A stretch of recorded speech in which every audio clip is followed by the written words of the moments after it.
मेरा प्रश्न है कि क्या ध्यान में रहते वक्त ईश्वर से बात की जा सकती है? विमल कुमार सैनी जी, जिससे आप बात करना चाहते हैं उसके बारे में कुछ तो जानकारी चाहिए। तो पहले तो हम यही नहीं जानते हैं कि ईश्वर है भी कि नहीं है, और जब ईश्वर के होने ना होने का बोध हो जाए, बात करने की बात तो उसके बाद उठेगी।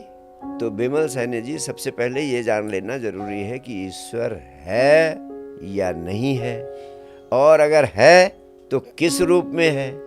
अगर वो आदमी के रूप में है तब तो आप बात कर सकते हैं, अगर वो आदमी के रूप में नहीं है तो आप उससे बात कैसे कर सकते हैं। अगर वो अरूप है, अदृश्य है और है भी, आप उसको छू नहीं सकते, देख नहीं सकते, अनुभव नहीं कर सकते, तो बात कैसे कर सकते। प्रश्न बात करने का नहीं है, प्रश्न ये जान लेने का, ये समझ लेने का, ये अनुभव कर लेने का है कि ईश्वर है या नहीं है।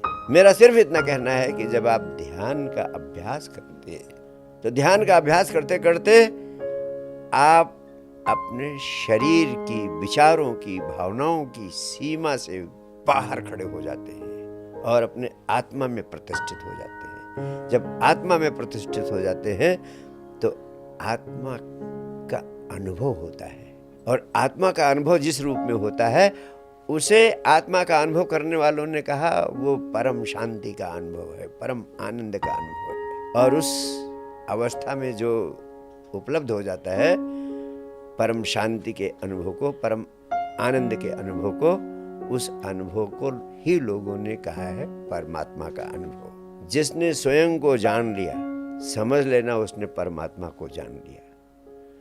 ध्यान के माध्यम से स्वयं को जाना जाता है। ध्यान का अभ्यास करें, करते करते करते करते स्वयं का अनुभव होगा, स्वयं को जान पाएंगे।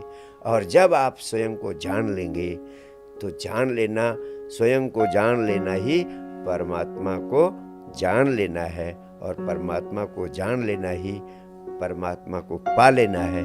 और जब परमात्मा को पा लेते हैं तो बात करने की ज़रूरत ही ख़त्म हो जाती है।